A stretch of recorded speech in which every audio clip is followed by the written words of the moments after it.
Почему я эту форму одел? Мы увидели, как все руководство, самозванцы хунта на Украине переоделись.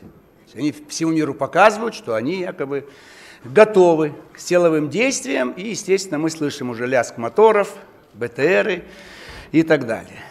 Но я хочу все-таки сперва вспомнить про День космонавтики. Это около 3 миллионов работают в этой сфере. Поздравить тоже от имени фракции ЛДПР, потому что это действительно величайшее достижение.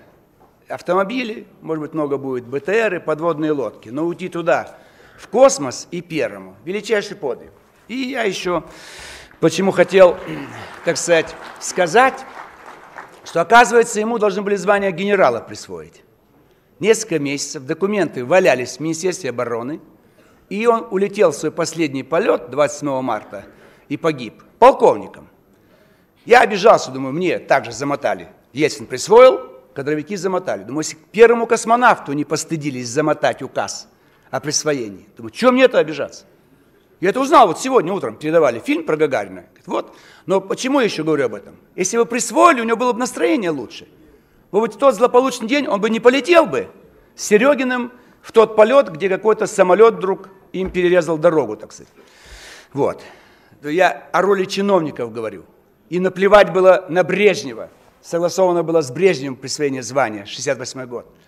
Значит, наплевать на подписанный указ президента в отношении меня. Вообще чиновник не имеет права прикоснуться в газету немедленно. Они протянули несколько дней, в газете не вышло, все, указ в архив. Вот сидит здесь товарищ, который знает, что в архив ушел указ подписанный. Но я говорю, сегодня я узнаю, что это наглость чиновников, царских, советских и нынешних, она провоцирует очень много бед в нашей стране. И сегодня то, что происходит на Украине, когда это 5-й президент уже, в основном мешают навести порядок окружения Кравчука, Кучмы, Ющенко, Янукович и вот этот самозванец, значит, Турчинин. Это вот они делают. Неправильная информация, значит, обманывают, разворовывают. И глава государства изолирован, он сидит в своем кабинете. Ему дают ложную информацию. Поэтому, как царь, тоже изолировали. Давали информацию плохой, значит, Столыпин, плохой Столыпин. Ну, он его практически, если бы не убили, уже готовил замену. На кого? Потом говорит, что он плохой. Но комиссия Временного правительства проверяет, ничего не подтвердилось. Ни по Распутину, ни по каким остальным действиям. Но это же все в прессу идет. Все это делают депутаты Царской Государственной Думы. Депутаты Верховного Совета СССР молчали, им слова не давали. Сегодня в Думе тоже, в общем-то, у нас нет каких-то вредных мыслей. Но вот чиновники на Украине, мы сами видим, что происходит. Значит, Обама ночью нас критикует или там как-то упрекает, что мы якобы оказываем содействие протестующим на юго-востоке Украины. Но у него совесть есть, у Обамы. Америка 70 лет является поджигателем всех войн, начиная с Хиросимы и Нагасаки, август 45-го. Хотя в учебниках в японских не написано, кто сбрасывал бомбы. Представляете?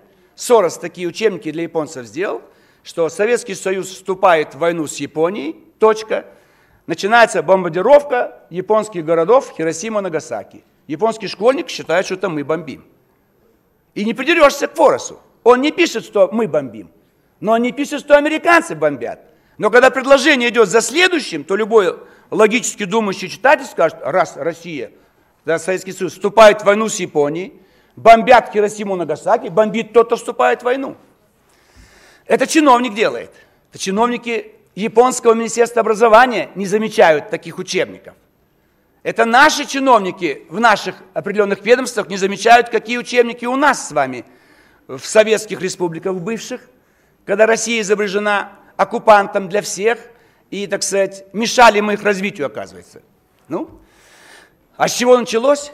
Началось с других, с партийных чиновников. Откройте работы Ленина. «Россия – тюрьма народов». Это же было во всех учебниках. Мы с детства нам вбивали в голову, что мы с вами при царе были тюрьмой народов. Естественно, выросли миллионы людей, у которых отрицательное отношение к стране, которая всех угнетала, всех мучила. Ленский расстрел. Да при коммунистах больше расстреляли рабочих, являясь партией рабочих. И Ленский олигарх виноват, а не царь в Петербурге. Где Петербург и где Лена? На лошадях ездили. Кто-то может знать, что случилось-то. Что команду царь давал с Петербурга открыть огонь по рабочим Ленские и Прииски. Поэтому надо изучать роль чиновников. У нас нет ни одного комитета в Думе, который бы занимался именно этим вопросом. Занимаются сельским хозяйством, обороной, спорт, все правильно. Но везде каверзная, отрицательная роль, частично, не полностью, 100%, лежит на чиновниках. Организаторы чиновники, управленцы. Это они все делают. Сегодня же, вот, так сказать, силовики Украины. Ну что это за силовики? Порубий был комендантом Майдана. Он даже ниже этого нашего Анпилова. Он тоже шумел на площадях. Или наш Лимонов на Триумфальной площади. Он ниже их. Они хоть лидеры партий. Образованные люди. А он первое лицо сегодня, это Порубий. Он определяет генеральную линию во внутренней и внешней политике. Кто такой вообще?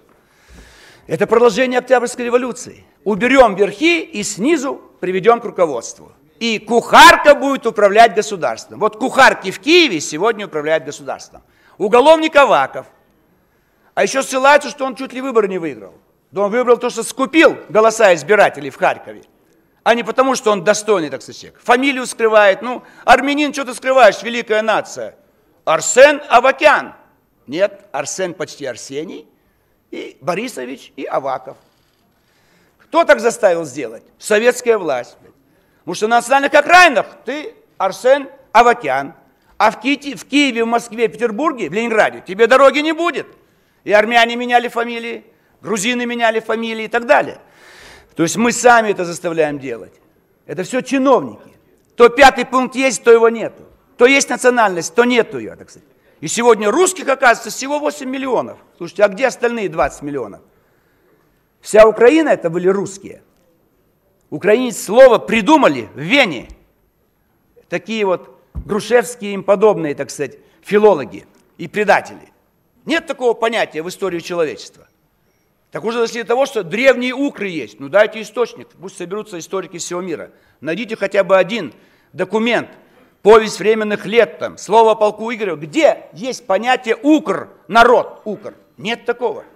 Укр это у края живущие люди. Краевики, давайте их называть. Не украинцы, но украинцы это есть у края. И пошло дальше, украинец. А, конечно, язык навязали силой. Значит, взяли польский и русский за основу, добавили турецкое Майдан и исказили. Звоню в Министерство внутренних дел Украины.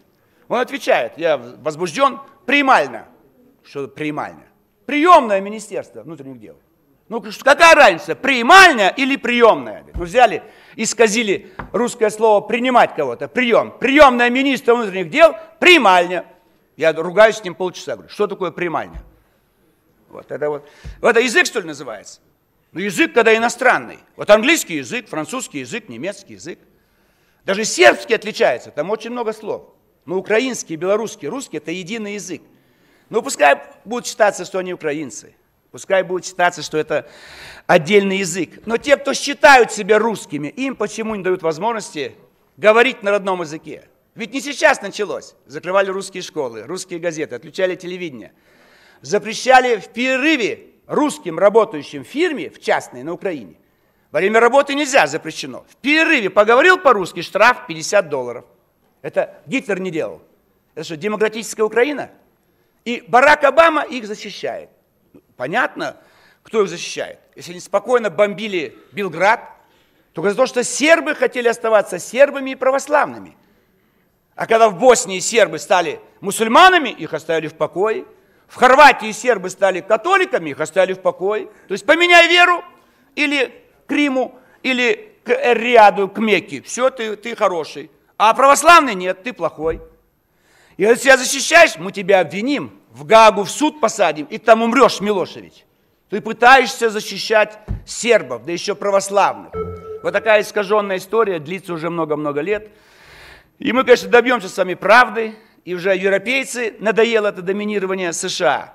Но сегодня мы должны все быть солидарны со всеми гражданами, и русскими, и украинцами, все, кто там живут, весь Юго-Восток Украины, вся Украина.